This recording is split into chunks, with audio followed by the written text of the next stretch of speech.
brothers, listen to this. Wives, do not take your love for granted. You take your wife's loves for granted. You don't need your wife to constantly reassure you that you love me, you love me. No, you take it for granted. The fact that she's still living with you shows you she loves you. Well, it doesn't work the other way around. It does not work the other way around.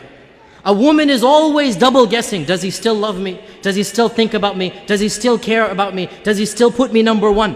And therefore, a woman has to have constant reassurance. And not only this, but another issue that men need to be sensitive to and understand. Women are very conscious of their looks, and they're comparing their looks with other women all the time. We guys don't do that.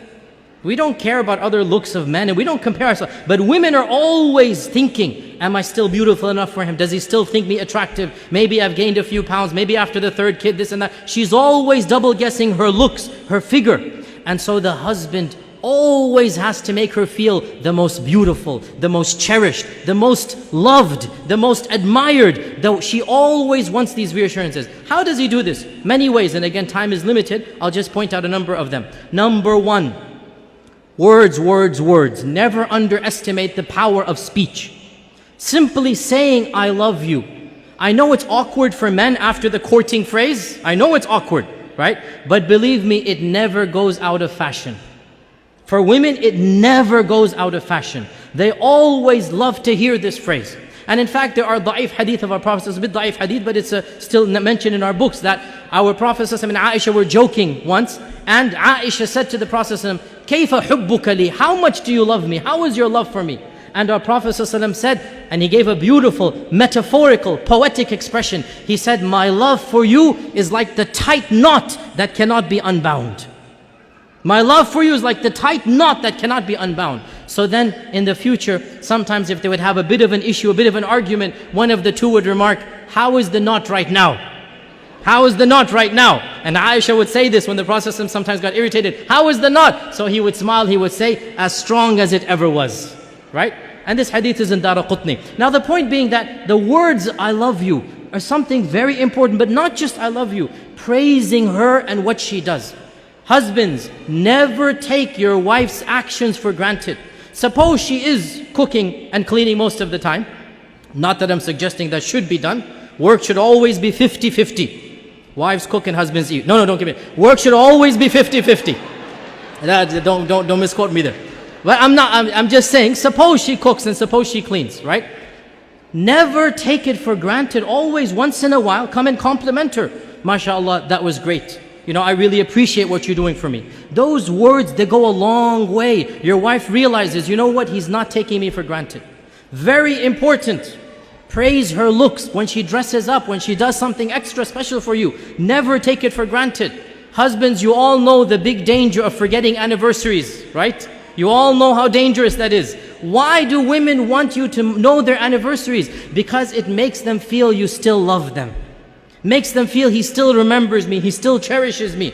And celebrating anniversaries, honestly, I believe there are some scholars, they say it's haram bid'ah. Subhanallah, quote me, celebrating anniversaries is mustahab. It is encouraged in our religion. What greater thing to do than for the husband to tell his wife over and over again that I love you, I'll do it all over again. Take them out for a romantic dinner. Be romantic with your wife. What better way of showing that love? There's nothing wrong at all to show that love on your anniversary days. This is something that the Sharia encourages the husband and wife to have that lovely bond together.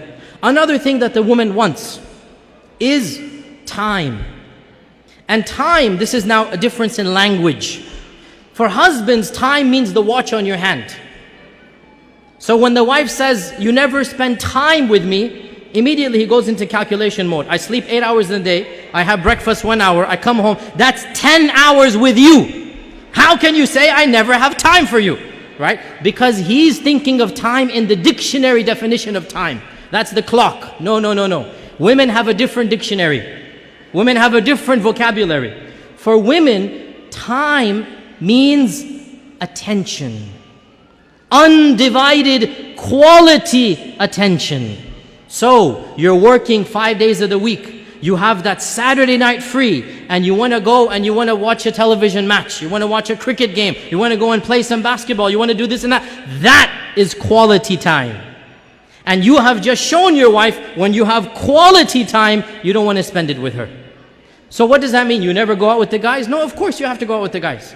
But understand, when she's asking for time, she wants quality time. And this also, when she comes to you to come for advice, she wants some issue to solve. One of the biggest problems that men have is they think as if the woman is coming to him to solve her problem. So immediately he'll say, oh, you did this wrong, you did that wrong, you should do this, you should do that. And that is not what the woman wants. What does the woman want? The woman wants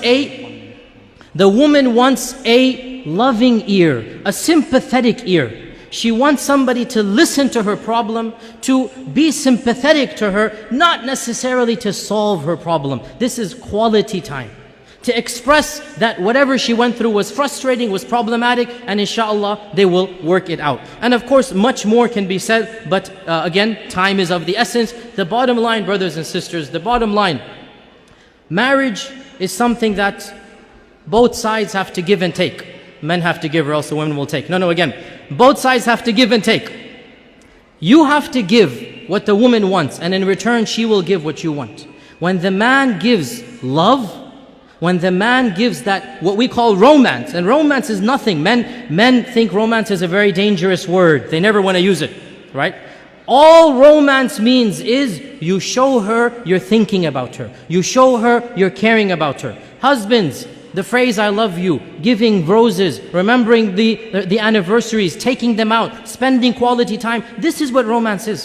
When you give the wife the love, you make her feel like she's number one. Guess what? She'll make you feel like you're number one. And so the both of you make each other feel like number one. And that's exactly what marriage is all about. Marriage is a team effort. Both efforts put in both parties put in the effort, and then and only then will the marriage be successful. Wa jazakumullahu khairan. Wassalamu alaikum wa rahmatullahi wa barakatuh.